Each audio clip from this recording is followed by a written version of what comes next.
بسم اللہ الرحمن الرحیم۔ ایک بادشاہ سلامت اپنے وزیر کے ہمراہ اپنے محل کی تعمیر کا کام دیکھنے کے لیے محل کے تعمیراتی ایریا میں جب پہنچا تو کیا دیکھتا ہے کہ ایک نوجوان بالائی منزل تک بڑی ہی مہارت سے اور بڑی ہی طاقت کے ساتھ اینٹوں کو پھینک رہا ہے، جبکہ دوسری جانب مزدور جو ہیں بڑی مشکل سے نچلی منزل تک ہی اینٹیں پھینک پا رہے ہیں۔ بادشاہ بڑا حیران ہوا اور وزیر سے کہا کہ مجھے پوری معلومات لے کر دو کہ ایسا کیا کھاتا ہے یہ نوجوان جو اس کی اندر اتنی طاقت ہے اور اتنی پھرتی ہے کہ یہ اینٹیں بلائی منزل تک پھینک رہا ہے۔ وزیر نے کہا بادشاہ سلامت میں پتہ کرتا ہوں۔ وزیر نے جب اپنے مخبروں سے پتہ کروایا تو پتہ چلا کہ یہ نوجوان مزدور جب گھر جاتا ہے اس کے جو بچے ہیں خوشی خوشی اس کی ٹانگوں کو پکڑ لیتے ہیں، جبکہ بیوی سلام کہتی ہے اور پوچھتی ہے کہ آپ کا آج کا دن کیسا گزرا، کھانا تیار ہے، گرم پانی میں نے کر دیا ہے، آپ نہا لیں۔ والدین اس کا ماتھا چومتے ہیں تو یہ نوجوان جو ہے خوشی خوشی اپنے کام پر آتا اور جاتا ہے، اس کے گھر کے اندر کسی بھی قسم کی پریشانی نہیں۔ وزیر نے سارا قصہ بادشاہ سلامت کو سنا دیا۔ بادشاہ سلامت جو تھا بہت خوش ہوا۔ کچھ دن گزرنے کے بعد بادشاہ سلامت پھر اپنے محل کی تعمیراتی کام کو دیکھنے کے لیے وزیر کے ہمراہ جاتا ہے۔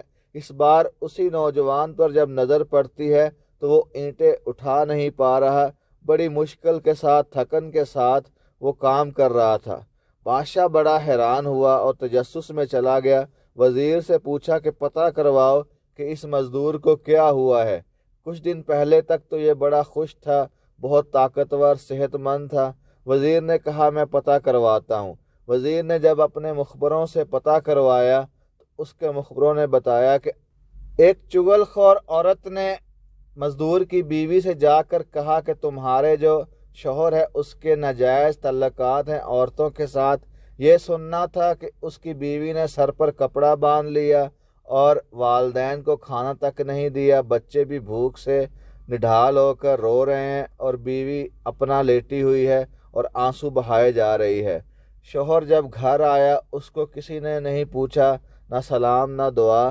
گھر کا یہ ماحول دیکھ کر وہ بڑا ہی پریشان ہو گیا۔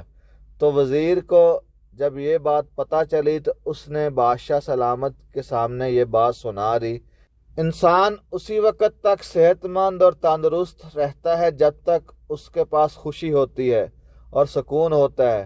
خوشی اور سکون آپ کے اپنوں کے ساتھ جڑا ہوا ہے۔ جب یہ خوشی اور سکون آپ سے چھن جائے گا، آپ جتنی مرضی اچھی ڈائٹ یوز کر رہے ہیں، جتنی اچھی خوراک ہے آپ جتنے مرضی جوان ہیں، وہ کسی کام کے نہیں ہیں۔ جب آپ اپنے اہل و عیال کے ساتھ خوش ہیں، ان کے ساتھ ایک پرفیکٹ زندگی گزار رہے ہیں، تو آپ سمجھیں دنیا کے خوش نصیب انسان ہیں۔ جن لوگوں کے اپنے اہل و عیال کے ساتھ تعلقات ریلیشن شپ اچھے نہیں ہیں، وہ لوگ ہمیشہ ذہنی بے سکونی کا شکار رہیں گے، ڈپریشن کا شکار رہیں گے، وہ کبھی بھی اپنے آپ کو سکون میں نہیں محسوس کریں گے۔ کل ایک خاوند نے اپنی بیوی کو قتل کرنے کے بعد کراچی میں خود بھی اس نے خودکشی کر لی۔ اس طرح کے ہمیں واقعات سننے کو روز ملتے ہیں۔ اس کی بڑی وجہ کیا ہے؟ عدم برداشت۔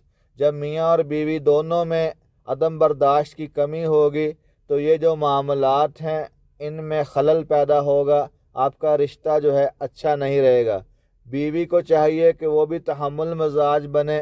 اگر بیوی نہیں بن سکتی تو خاوند کو چاہیے کہ بہت ساری صورتوں میں خاموشی اختیار کر لے۔ ہمارے ہاں طلاق کی ریشو بھی آئے روز بڑھ رہی ہے۔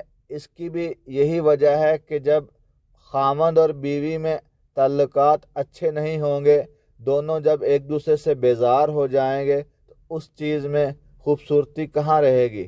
اس رشتے کو خوبصورتی سے نبھانا ہے تو دونوں کو کمپرومائز کرنا ہوگا۔ ایک کے کمپرومائز کرنے سے کبھی بھی بات بننے والی نہیں ہے۔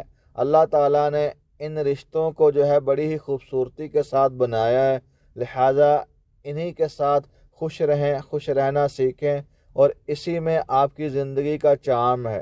خوبصورت زندگی یہی ہے کہ آپ اپنے اہل و عیال کے ساتھ، اپنی فیملی کے ساتھ بڑے اچھے سے زندگی گزار رہے ہیں۔ بیوی کو چاہیے کہ وہ اپنے خاوند پر اعتبار کرے اور خاوند کو چاہیے کہ وہ اپنی بیوی پر اعتبار کریں۔